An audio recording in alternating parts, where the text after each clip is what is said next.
felt great. Like once fourth down came, I told somebody on the side, and I said, I'm gonna try my best to take this one back. And when I caught the ball, I seen I had a little bit of space, and I was like, all right. It was just me and the punter at one point. I was like, I can't let the punter tackle me. So it was a great feeling, though. How much experience do you have with punt returning? I mean, is that something you did in high school or before here? Yeah, I did it in high school, all 4 years, and then this was my first time actually getting the opportunity to actually play punt returning like in the game. But I've practiced it since I was a freshman, so it's not like completely new to me, but it is a kind of a different experience. You seem to have more of a attitude that you're not looking, you're trying to do everything but fair catch. Yeah. It seemed, Tavon seemed to really be more careful, cautious than you were. Yeah. Is that inaccurate? No, that's pretty accurate. Like I actually feel like every time I touch the ball, I'm trying to score. Like even because I didn't play many snaps on offense because of the score or whatever. I was like, I gotta find a way to get in the end zone. So especially last week, I was like, all right, if I do get an opportunity, I'm gonna try to get in the end zone. So fair catch wasn't really an idea of mine. Where do you feel like as the pass game and receivers group, where do you feel like you guys have made the most progress from last year? And I feel like in every aspect, just we actually pass the ball a lot more than we did last year. So it's kind of it works out better for us, and the timing is down a little bit better.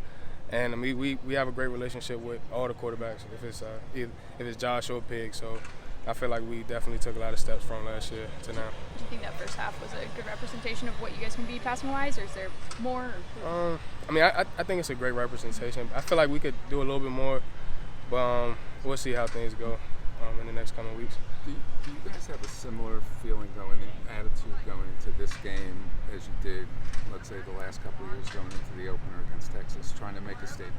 Yeah, definitely. Like, this is what we signed up for, play big-time football. Like, we came to the Big Ten for a reason, to play teams like Syracuse and other top 25 teams. So, we're very hungry as a team, and we want to go out and just show the world how good we are. And the fact that those two games, those two Texas games were pretty, they seemed to give you confidence at the time. Yeah. How much does that help give you confidence going into a game like this?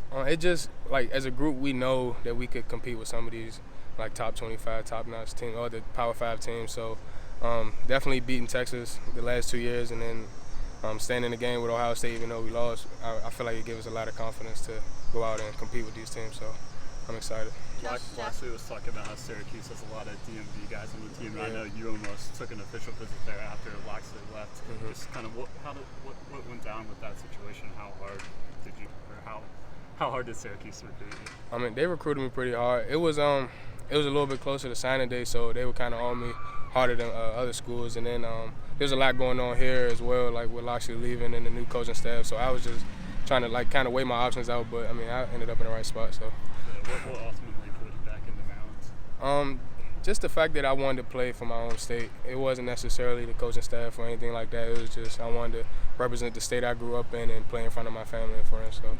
Now with Loxley back and Keandre Jones back, do you feel like things have kind of almost come full circle and really set up a chance for you to really show out in your senior year? Yeah, definitely. And it just feels different. It feels a little bit more comfortable just with familiar faces around.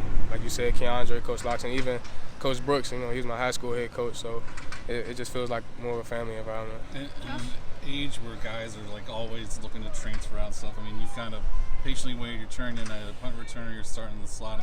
How hard is it, and what's kind of your mentality when you're kind of waiting, just waiting your turn there? It is kind of hard, but at the same time you just got to have faith that your time will come at some point, and I kind of knew that would happen and everything would kind of work out for me, and now it's like I got the opportunity. That's what I've been waiting for, so I got to take full advantage of it.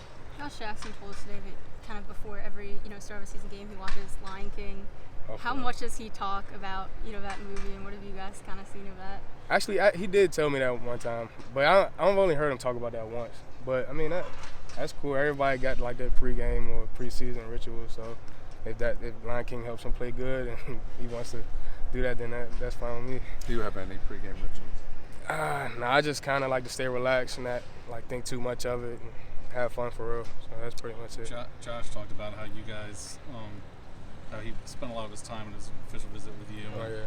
You guys have kind of built a bond pretty quickly, and you quickly become one of his favorite targets. I mean, do you feel that bond kind of growing that quickly as well? Yeah, me and Josh are real cool. Like you said, I hosted him when he came on as official, so we kind of got to get to know each other a little bit better then. And I mean, throughout this whole camp, we kind of built it like an even stronger bond, like on the field. So I definitely feel that, and you know what I'm saying, he's a real cool guy. So.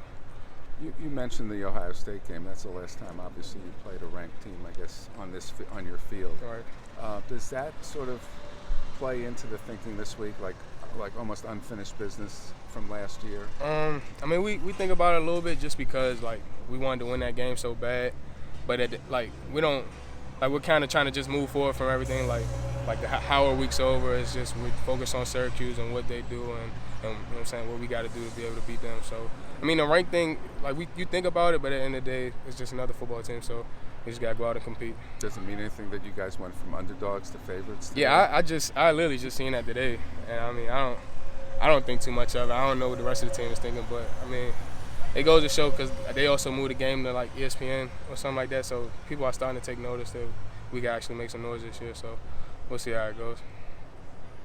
Okay. Thanks.